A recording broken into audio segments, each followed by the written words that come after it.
देश की के ग्रोथ इंजन के रूप में यूपी की क्या भूमिका है।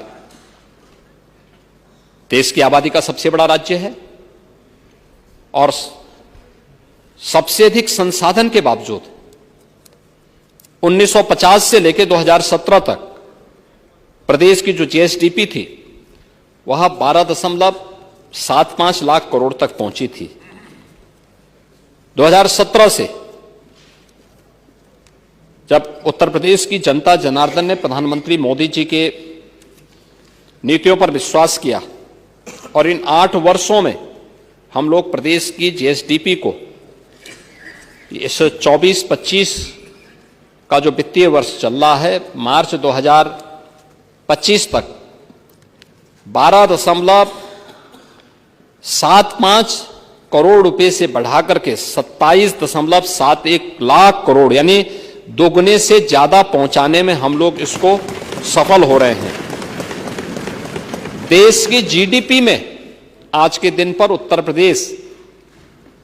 का जो हिस्सेदारी पहले 7वें स्थान पर थी, आज वह नंबर 2 पर आ गई है। हम अब देश की नंबर 2 की अर्थव्यवस्था बन चुके हैं। देश के अंदर जीडीपी की जो वृद्धि दर है वह 9.6% है, जबकि उत्तर प्रदेश की वृद्धि दर 23-24 में अगर देखें तो 11.6% है। एक सरप्लस स्टेट के रूप में उत्तर प्रदेश आगे बढ़ा है।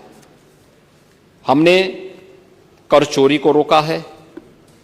रेवेन्यू के लीकेजेज को हमने समाप्त किया है,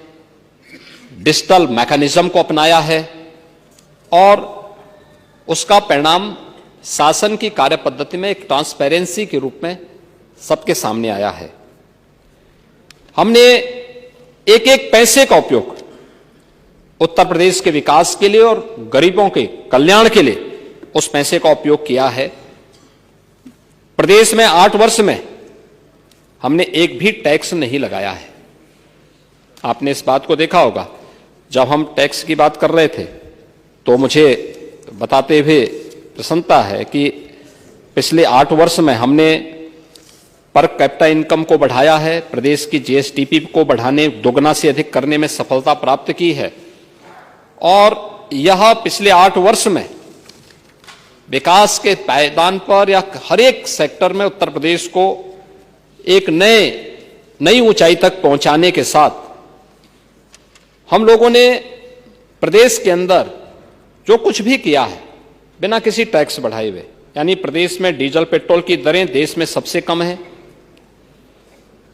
प्रदेश में वैट की दर भी सबसे कम है और इस सब के बावजूद उत्तर प्रदेश एक रेवेन्यू सरप्लस स्टेट है और यही राम राज्य की अवधारणा है। भगवान राम भरत जी से इसी बात का उल्लेख करते हैं जब उन्होंने इस बारे में चर्चा की, उनसे कहा कि वे बरसत हर्षत सब लखे करसत लखे न कोय तुलसी प्रजा सुभाए से भूप भानु सो होय। यानी श्री राम जी भरत जी से कहते हैं कि हमें प्रजा से कर ऐसा लेना चाहिए जैसे सूर्य लेता है, जैसे सूर्य समुद्र नदी तालाब से पानी लेता है लेकिन किसी को पता ही नहीं चलता, परंतु जब वह बादल के रूप में जरूरत की जगहों पर बरसता है तो सबको पता चलता है, खासकर तब जब जरूरत की जगह पर बरसता है और सभी खुश हो जाते हैं। इसी प्रकार सरकार को